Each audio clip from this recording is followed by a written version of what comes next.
হযরতে বেলাল রাদিয়াল্লাহু তাআলা আনহু উনার ইতিহাসের দিকে তাকাইলে মানুষ কান্না করে দেয়। কি পরিমাণ নবীকে ভালোবাসতেন, নবীর জন্য নিজের জীবনটা পর্যন্ত উৎসর্গ করে দিয়েছেন। শুধু তাই নয়, হযরতে হানজালা রাদিয়াল্লাহু তাআলা আনহু ওনার জীবনের দিকে তাকাইলে দেখবেন হুজুর পাক সাল্লাল্লাহু আলাইহি ওয়াসাল্লামের জন্য নিজের জীবনটা পর্যন্ত উৎসর্গ করে দিলেন।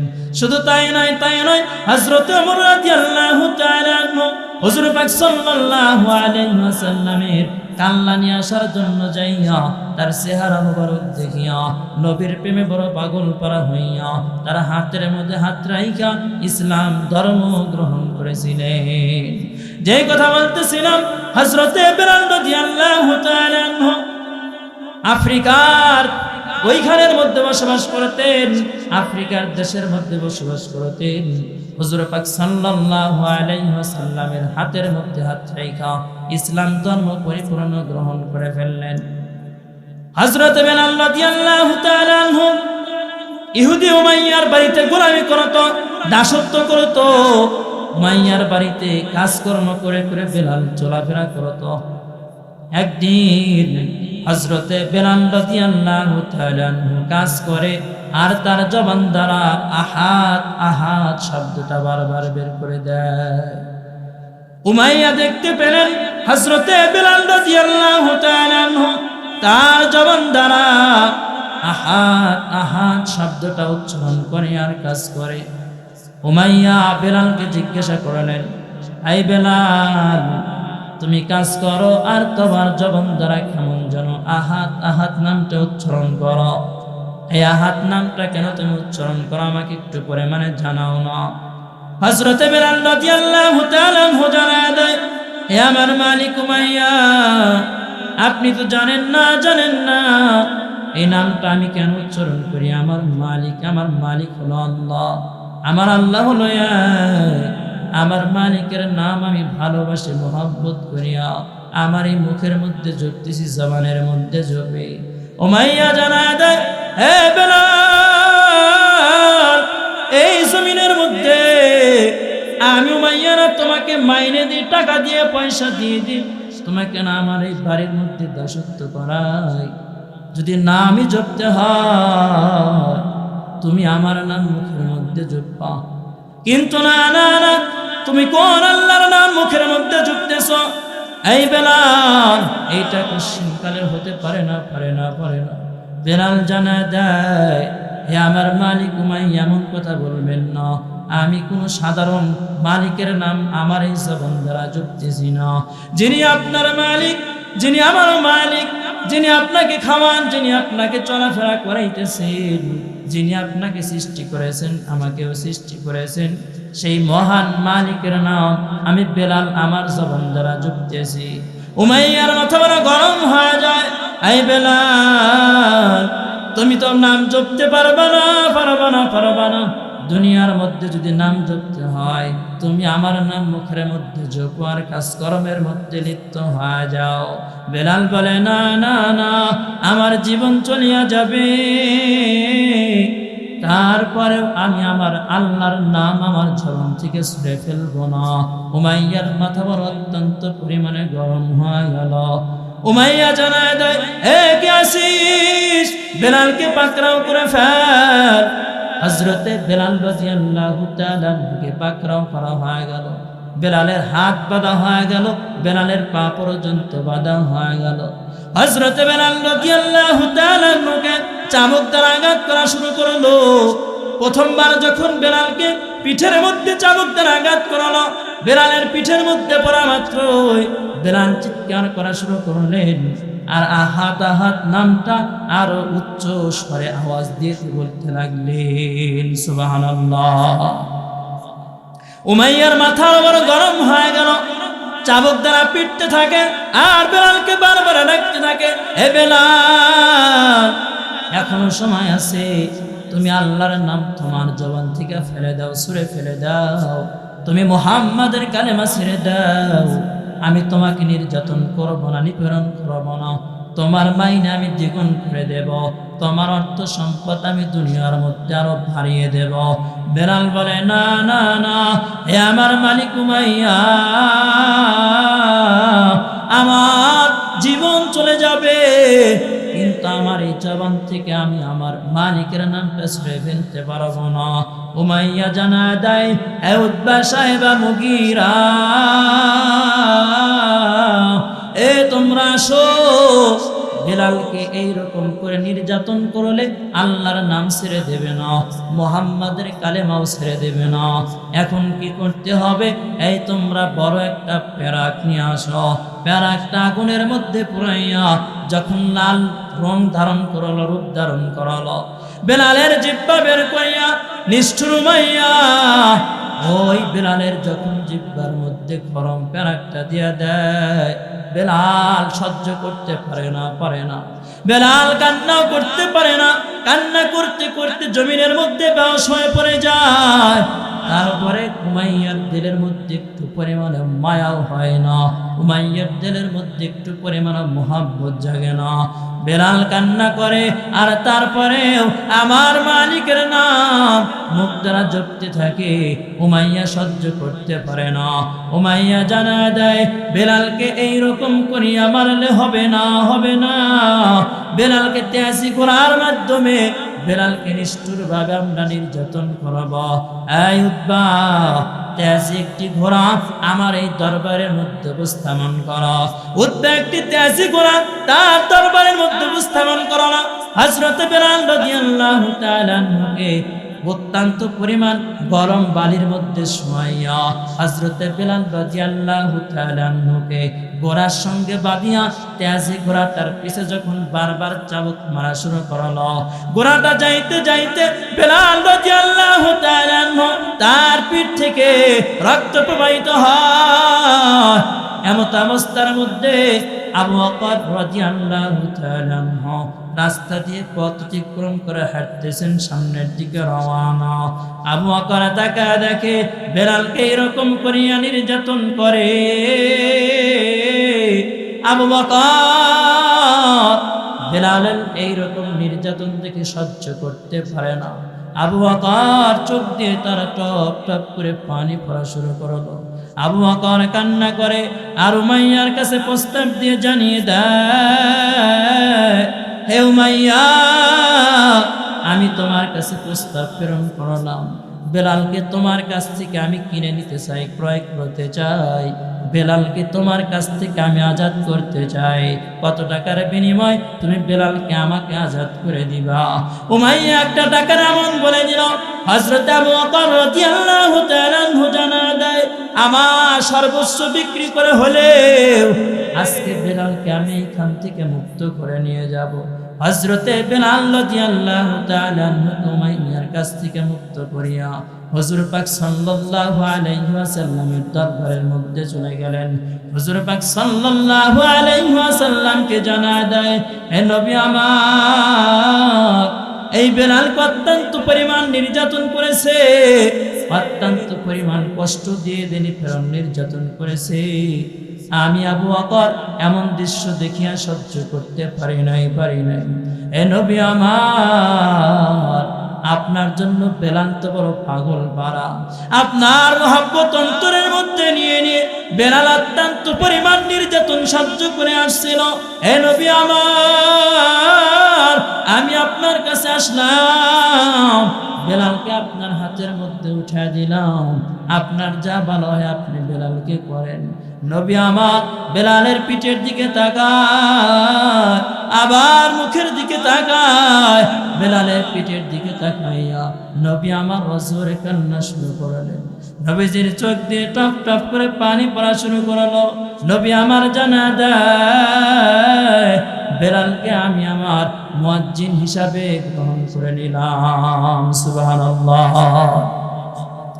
হযরত বেলাল রাদিয়াল্লাহু তাআলা আনহু কি পরিমাণ নবীকে মহব্বত করতেন, কি পরিমাণে ভালোবাসতেন।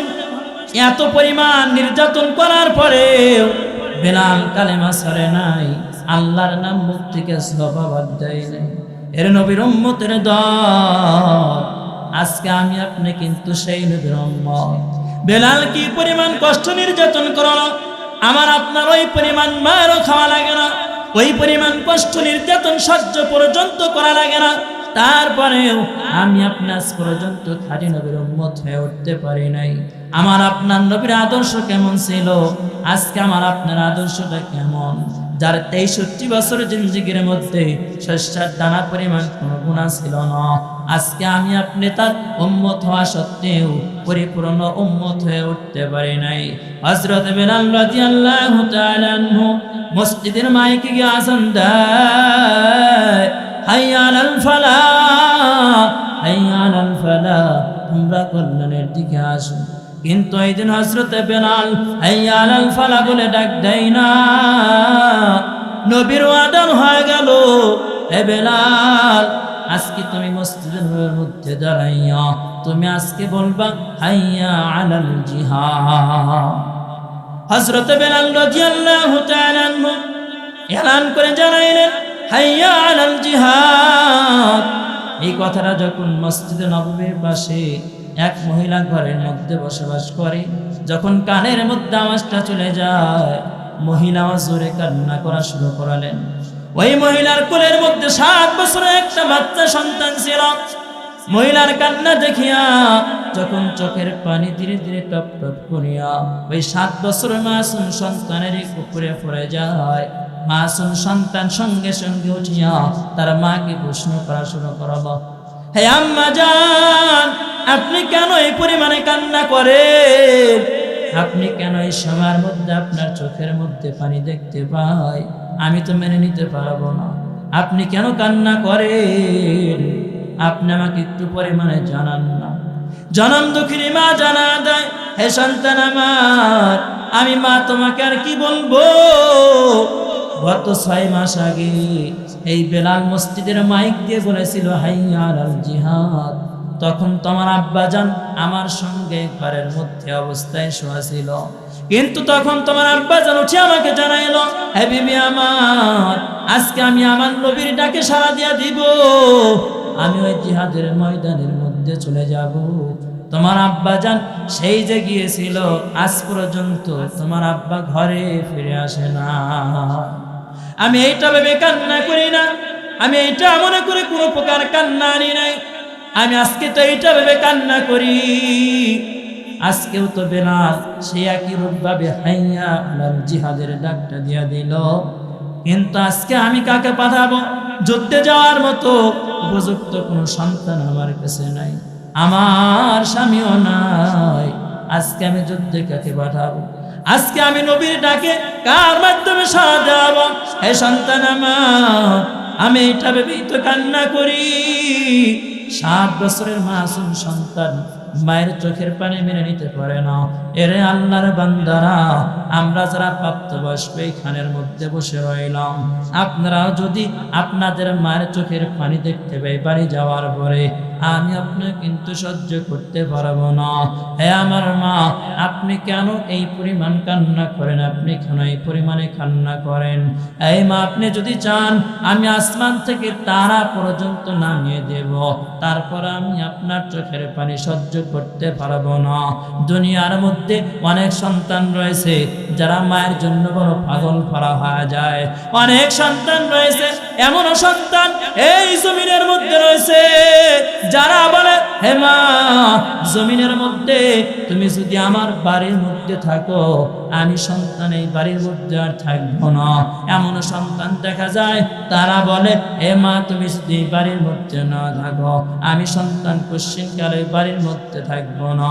এরে আল্লাহর বান্দা, যেই কথা বলতেছিলাম, 7 বছরের মাসুম সন্তান মাকে জানায় দেয়, হে মা, তুমি কেন কান্না করো?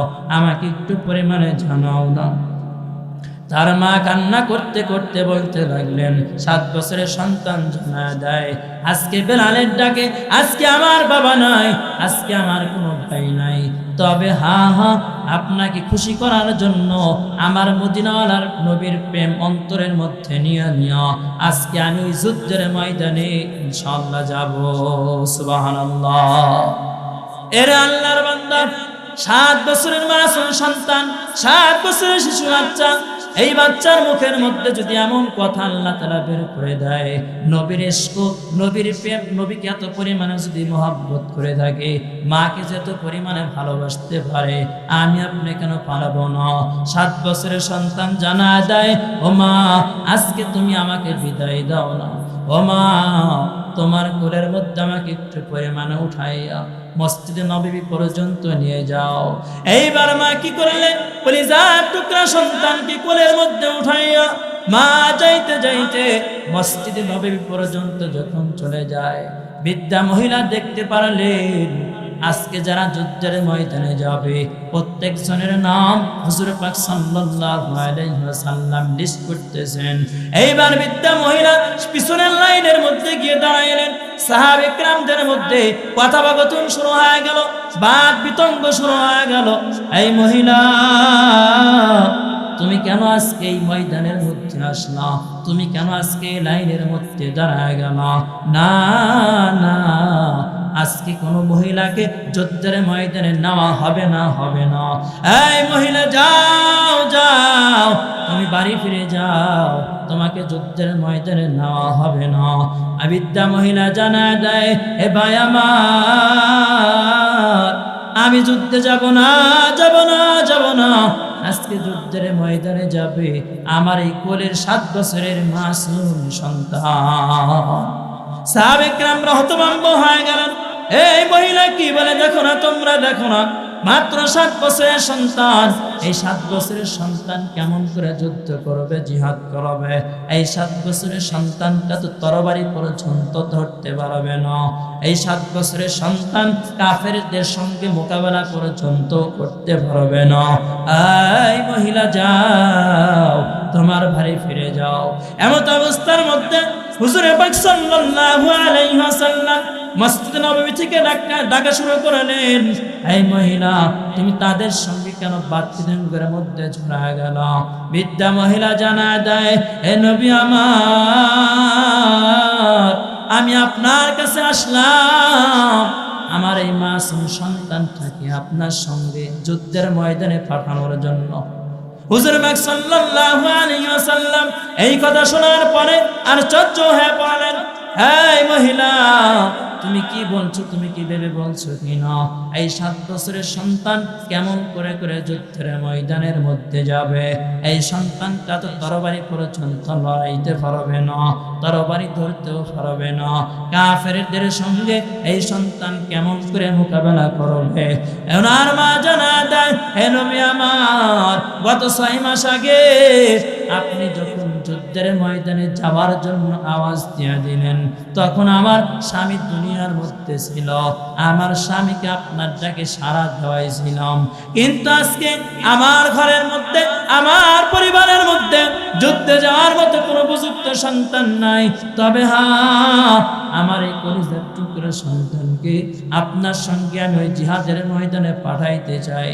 হুজুর পাক সাল্লাল্লাহু আলাইহি ওয়াসাল্লাম বললেন, না না, কোশ্চিন কালে এটা সম্ভব হবে না, হবে না, আমি নিতে পারবো না, পারবো না। বৃদ্ধা মহিলা আজানি শুরু করালেন, হে নবী আমার, আমার সন্তানকে নিয়ে যাইবেন। আমি জানি আমার সন্তান যুদ্ধ করতে পারবে না, আমি জানি আমার সন্তান তরবারিটাও ধরতে পারবে না।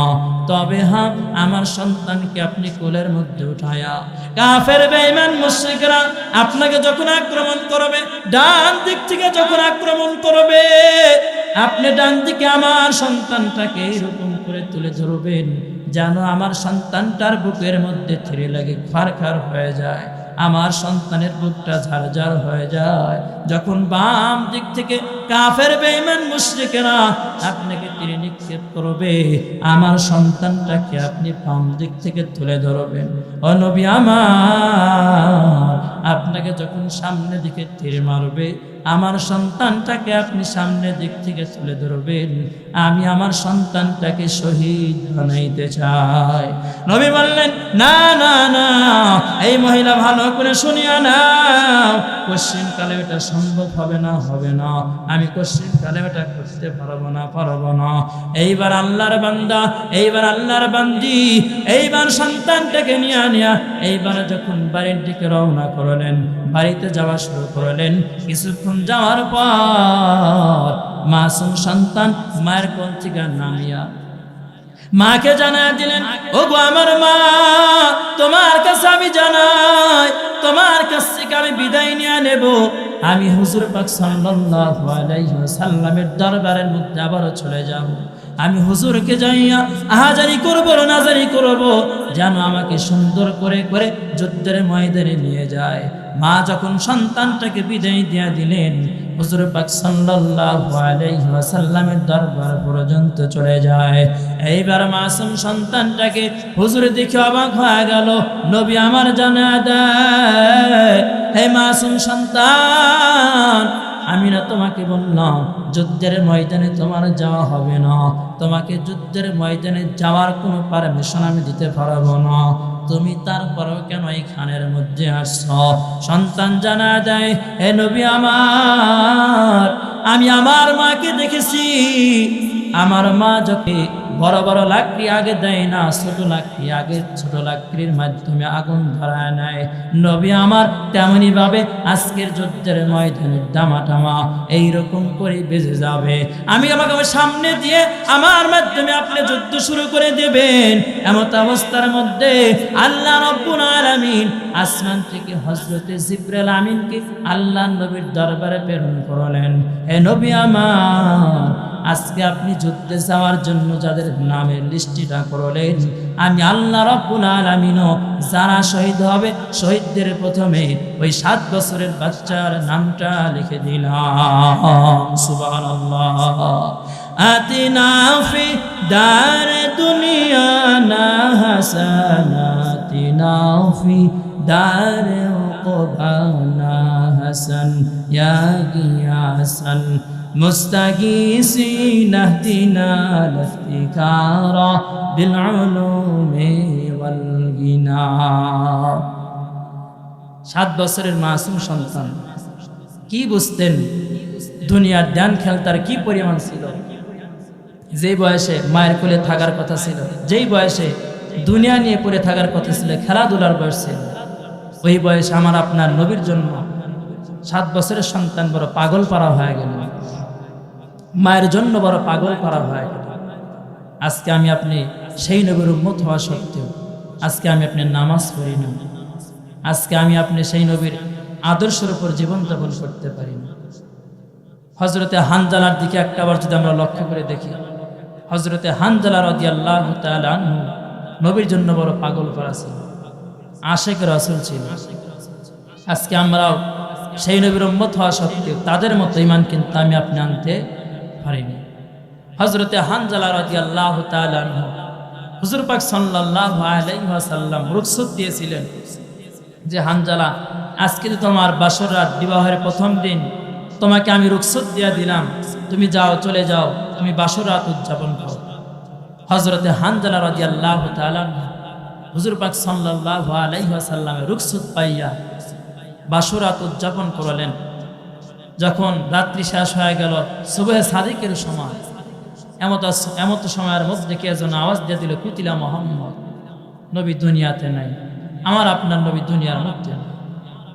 হযরতে হানজালা রাদিয়াল্লাহু তাআলা ফরজ গোসল করবে, এমত অবস্থার মধ্যে তার কানে আওয়াজ এসে গেল, কুতিলা মুহাম্মদ, মুহাম্মদ দুনিয়ার মধ্যে নাই, মুহাম্মদ জমিনের মধ্যে নাই। মক্কার অলিতে গলিতে এমন আওয়াজ পৌঁছে গেল। এমন আওয়াজ যখন পৌঁছে যায়, হযরতে হানজালা রাদিয়াল্লাহু তাআলা স্ত্রীকে রেখে বললেন, ওগো আমার স্ত্রী, আমার হাতের মধ্যে তরবারিটা উঠায় দাও, আমি এক্ষুনি যুদ্ধের ময়দানে অংশগ্রহণ করাবো। স্ত্রী জানায় দেয়, হে আমার প্রাণ স্বামী হানজালা, আপনার তো ফরজ গোসল করা লাগবে, আপনার উপর তো গোসলটা ফরজ হয়েছে। আপনি বাসরাত উদযাপন করেছেন, কিন্তু আপনি ফরজ গোসল করেন না। আপনি ফরজ গোসল করে তারপরে যুদ্ধের ময়দানে আপনি অংশগ্রহণ করেন। হানজালা রাগ দিয়া বলেন, ওগো আমার প্রাণের স্ত্রী, তোমার দিলের মধ্যে কি কোনো নবীর প্রতি মায়া নাই? তোমার দিলের মধ্যে কি নবীর প্রতি একটু পরিমাণে মোহাব্বত নাই, ইশক নাই? ওগো আমার স্ত্রী, আমি কার জন্য দুনিয়ার মধ্যে গোসল করব? আমি কার জন্য দুনিয়ার মধ্যে থাকব? যে নবী দুনিয়ার মধ্যে নাই, আমি হানজালা দুনিয়ার মধ্যে আর থাকতে চাই না। দাও দাও, আমার হাতের মধ্যে তরবারি উঠায় দাও। হযরতে হানজালা রাদিয়াল্লাহু তাআলা আনহু তরবারি হাতের মধ্যে নিয়ে যুদ্ধের ময়দানে রওনা করলেন। হযরতে হানজালা রাদিয়াল্লাহু তাআলা আনহু যুদ্ধের ময়দানে যাইতে যাইতে রাস্তার মধ্যে এক সাহাবীর সঙ্গে মোলাকাত হয়ে গেল। হযরতে হানজালা রাদিয়াল্লাহু তাআলা আনহুকে প্রশ্ন করলেন, হে ভাই হানজালা, আজকে না তোমার বাসর রাত ছিল, নবী না তোমাকে রুখসত দিয়েছে বাসরাত্রি উদযাপন করার জন্য, কিন্তু তুমি কেন যুদ্ধের ময়দানে তরবারি হাতের মধ্যে নিয়ে এসেছ? হযরতে হানজালা জানায় দেয়, ও ভাই আমার, আজকে আমার নবী দুনিয়াতে নাই, আমি কিসের বাসরাত উদযাপন করাবো? আমার ভালো লাগে না, আমি নবীর মোহাব্বত মনের মধ্যে নিয়ে, অন্তরের মধ্যে নিয়ে আমি বড় পাগল পাড়া। হযরতে হানজালা রাদিয়াল্লাহু তাআলা আনহু ওইখান থেকে নিয়ে রওনা করলেন। যুদ্ধের ময়দানের মধ্যে যখন চলে যায়, যুদ্ধের ময়দানে যাওয়ার পরে যুদ্ধ করতে করতে বেশ কিছু কাফেরকে তিনি দুনিয়া থেকে হত্যা করে ফেললেন, কতল করে ফেললেন। হঠাৎ করে এক বেঈমান কাফের হযরতে হানজালা রাদিয়াল্লাহু তাআলা আনহু বুকের মধ্যে তীর নিক্ষেপ করলেন। হযরতে হানজালা রাদিয়াল্লাহু তাআলা আনহু ওইখানের মধ্যেই ঢলে পড়লেন। হযরতে হানজালা এই যুদ্ধের ময়দানে শহীদ। হযরতে হানজালা যখন ওইখানের মধ্যে শহীদ হয়ে যায়, নবী আমার ওই উহুদের ময়দানের মধ্যে আসে ডেকে রেখে বললেন, হে আমার সাহাবায়ে কেরাম, আজকে যারা শহীদ হয়েছে তাদেরকে তোমরা বিনা গোসলে দাফন করে দাও। হঠাৎ এমন অবস্থার মধ্যে এক মহিলা সামনে এসে হাজির হয়ে গেল।